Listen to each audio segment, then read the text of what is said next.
Cuando el ámbar embriagador fluye, las puertas de la percepción tambalean, precipitando al alma hacia la vorágine alcohólica.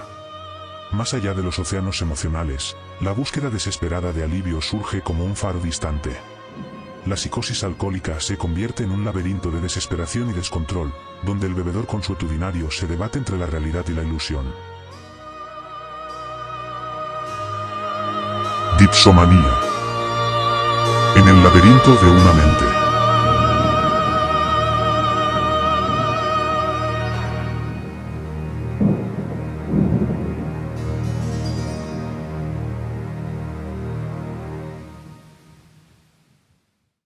En la penumbra de una habitación, que apenas se encuentra iluminada por los rayos del sol al atardecer, una mujer bebe un sorbo del líquido de color amarillo y espumante que se ha servido en un vaso de cristal. Ya son varios, y su cuerpo embriagado lleva a su mente por un viaje hacia lo más profundo de su ser. Sus ojos, grandes y negros como la profundidad de un abismo, miran fijamente hacia un punto en la pared, una pared desgastada por el paso inexorable del tiempo. Sentada, mece suavemente su cuerpo de adelante hacia atrás, mientras que en su rostro no se muestra expresión alguna. Sin embargo, dentro de su mente, un torbellino de imágenes se presentan, una tras de otra sin cesar. Desde el recuerdo más antiguo hasta el más reciente, y junto a ellas, emociones como la alegría, la melancolía, la añoranza. De repente, el sonido del llanto de un recién nacido llegó hasta sus oídos y retumbó en todo su ser. Su corazón, que se encontraba en calma, empezó a latir con extraordinaria fuerza. A ese llanto, se unió otro y finalmente, un tercero, y aquellas imágenes que danzaban fulgurantes, se fueron desvaneciendo y trató con todas sus fuerzas de retenerlas. Pero se le escabullían, como se escabulle el agua de entre los dedos, y solo quedaron sombras tristes y desoladas y su alma no soportó más. Se despertó de su letargo y se puso de pie. No había más recuerdos, solo la imagen de un futuro. Un futuro sin gotas de rocío. En el patio trasero.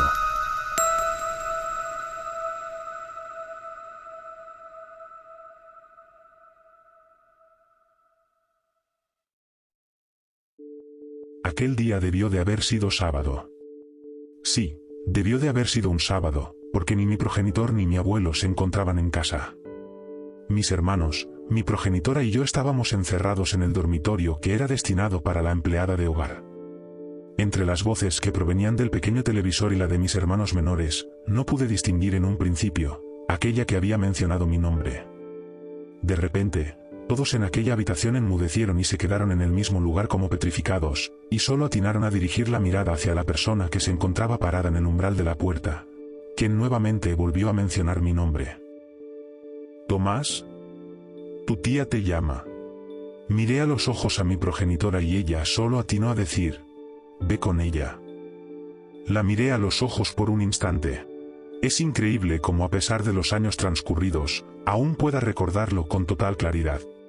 Lo que sentía en ese momento era furia y ella lo supo.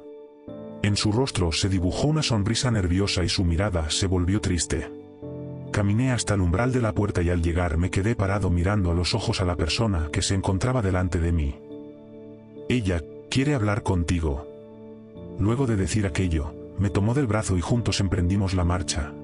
Dimos algunos pasos y después de subir por un pequeño escalón, entramos a la cocina y sin perder tiempo nos dirigimos directamente a la sala. Al entrar en ella la vi. Estaba sentada y en todo momento durante mi recorrido se esforzó porque no viera su rostro. Finalmente, la mujer que me había conducido hasta ese lugar, me tomó de los hombros y con ambas manos detuvo mi marcha frente al sofá. Giró mi cuerpo y lo empujó levemente para que tomara asiento. Y allí estaba, justo delante de mí. Vete. Fue la orden que le dio a su madre, mi abuela, la mujer que me había conducido ante su presencia.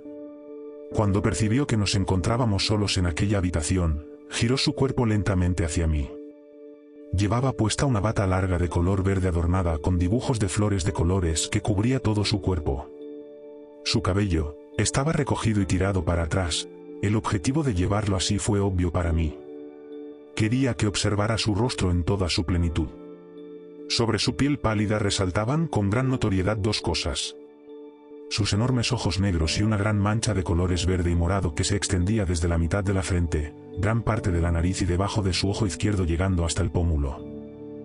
Debo decir que no quedé impresionado con lo que vi. Y lo primero que vino a mi mente fue una pregunta. ¿Qué le pasó? Dirigió la mirada hacia mí. Era triste y acongojada. Yo no la rehusé, por el contrario, clavé la mía en la de ella. De nuestras bocas no brotaron las palabras, solo había silencio. Pero pude interpretar con toda claridad lo que me decía. Mírame, mírame, mírame, mira mi rostro, mira mi rostro. Mi vida y mi alma están destrozadas. No quiero seguir así. Te lo pido, te lo imploro, te lo ruego. Ten compasión de mí. Pero yo estaba muy lejos de sentir aquello por esa mujer. Estaba consciente de que todo lo que le ocurría no era responsabilidad mía. Pero ¿por qué me lo pedía a mí? ¿Es que estaba realmente en mis manos cambiar el rumbo de su vida? La respuesta que le di a la primera pregunta fue simple. Es por cobardía, el solo hecho de victimizarse lo demuestra. Tenía miedo de enfrentar a su padre y a su hermano. Sin coraje para sortear los vaivienes de la vida, y autoencerrada hasta el día de hoy, en una burbuja de cristal, creyendo ser la princesa Anastasia Romano. La respuesta a la segunda pregunta es evidente. El cambio del rumbo de su vida estaba enteramente en sus manos. Tenía todos los elementos materiales para hacerlo, sobre todo dinero, pero carecía de fuerza, valor y voluntad. Y yo, era un niño de 11 años y con la mirada firme le dejé muy claro lo que pensaba. No siento miedo ni compasión por ti, porque tienes todo para ser feliz, pero escoges llevar una vida miserable. Te regocijas al pensar que dominas a mentes más cobardes y débiles que la tuya. Pero todo tiene un precio, y es eso lo que estás pagando. Permanecimos con la mirada fija por varios minutos. Comprendió que lo que buscaba no lo encontraría en mí. Tomó un fuerte respiro y me dijo: Regresa con tu madre.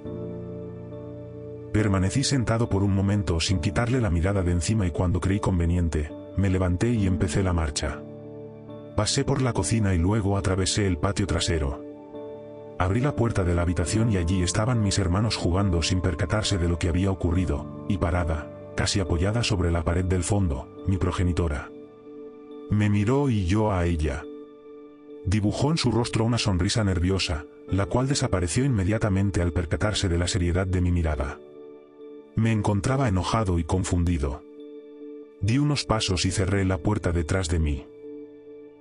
Caminé para luego sentarme sobre la cama y permanecí así en silencio. Pasaron varios días para que la hinchazón y color morado de su piel se desvanecieran. Pero una vez superado ese percance, regresó a su trabajo. Así que, luego de regresar del colegio y sabiendo que mi tía se encontraba laborando, encaré a mi abuela. ¿Qué pasó? ¿Por qué tenía el rostro así? En un principio dudó. Pero seguí insistiendo hasta que finalmente, me lo confesó. Ese día, como todos los días, había bebido alcohol. Bebía de 6 a 8 litros de cerveza. Pero aquel día no gritó como suele hacerlo, no tiró las cosas, como suele hacerlo. Estaba callada con la mirada perdida y así permaneció llenando un vaso tras otro. De repente, se levantó de un tiro y salió corriendo de su habitación. Su cuerpo se tambaleaba de un lado a otro, como un barco navegando sobre un mar embravecido. Entró en la cocina y tomó un cuchillo de uno de los cajones. Y con el mismo ímpetu, se encaminó hacia el cuarto donde ustedes se encontraban. Pero, en su loca carrera desenfrenada, no se percató del escalón que hay que bajar para atravesar el patio trasero. Tropezó y sin equilibrio cayó de bruces contra el suelo golpeándose el rostro. Se quedó tendida por un momento y sin reacción. La parálisis se apoderó de mí, ante la velocidad de los acontecimientos. Luego, se movió y lentamente se levantó. Dio media vuelta y regresó caminando a su habitación. El cuchillo yacía en el patio, lo recogí y lo devolví a su lugar. No podía creer lo que me estaba diciendo. Esa mujer, su hija, había intentado asesinarnos en un arranque de locura. Me dirigí de inmediato donde mi progenitora y al encontrarla le pregunté: ¿Sabes lo que pasó ese día? Sí. ¿Qué piensas hacer al respecto? No lo sé. Decirle a tu padre no va a solucionar nada. En eso tenía razón. Delante de ellos era una mansa paloma, pero con nosotros, la historia adquiría matices perturbadores. Creyó que con golpes nos ganaríamos su respeto. Se equivocó, porque el miedo a ser golpeado, con el tiempo se diluye y si no respetó a su mujer, a sus hijos y a sí mismo, no podía exigir nada. El axioma universal se manifestaba con claridad. Cosechamos lo que sembramos, y solo recibimos aquello que se da. Días después, al regresar de la escuela, divisé sobre la pared, al lado de la entrada, una puerta de madera. La reconocí inmediatamente. Corrí a toda velocidad e ingresé a la casa donde residía. Fui hasta la cocina y encontré a mi madre y mi abuela charlando animadamente. Ambas al verme se apresuraron en mostrarme la nueva puerta. Era de metal igual que el marco. Me invitaron a pasar hacia el patio y la cerraron. Luego, deslizaron una parte plana en forma de L y que encajaba con una ranura que se encontraba soldada sobre el marco. Contaban con un orificio que se alineaba al juntarlas. Luego procedieron a colocar un candado. Ambas me miraban expectantes de cuál sería mi reacción. Tomé la llave, la introduje en el candado, la giré y ésta se abrió. La retiré de las ranuras y deslicé la palanca en forma de L y la puerta quedó liberada. Me retiré a mi habitación. Aquella fue su gran solución, una manifestación más de su indiferencia hacia sus propias vidas y las de quienes la rodeaban. No obstante, debo admitir que de aquel episodio surgió algo positivo. Mientras permaneciéramos confinados, estaríamos fuera de su alcance. Además, con la incorporación de esa puerta metálica, nuestro espacio se expandió notablemente. Desde entonces, no éramos meros cautivos de una habitación, sino que también teníamos acceso a un nuevo dominio. El patio trasero.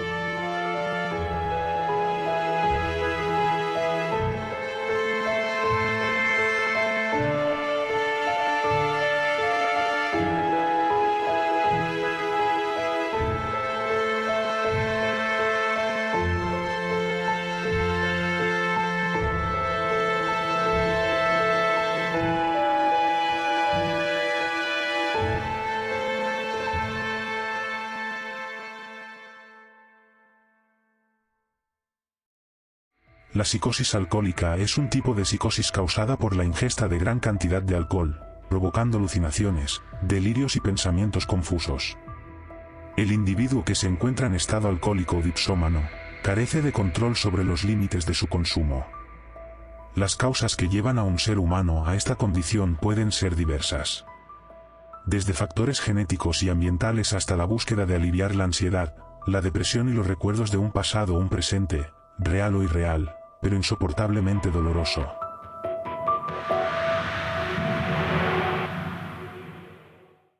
En el vasto océano de la literatura, emerge con modestia un novel escritor. En sus relatos, trama con delicadeza los hilos de la realidad y la invención.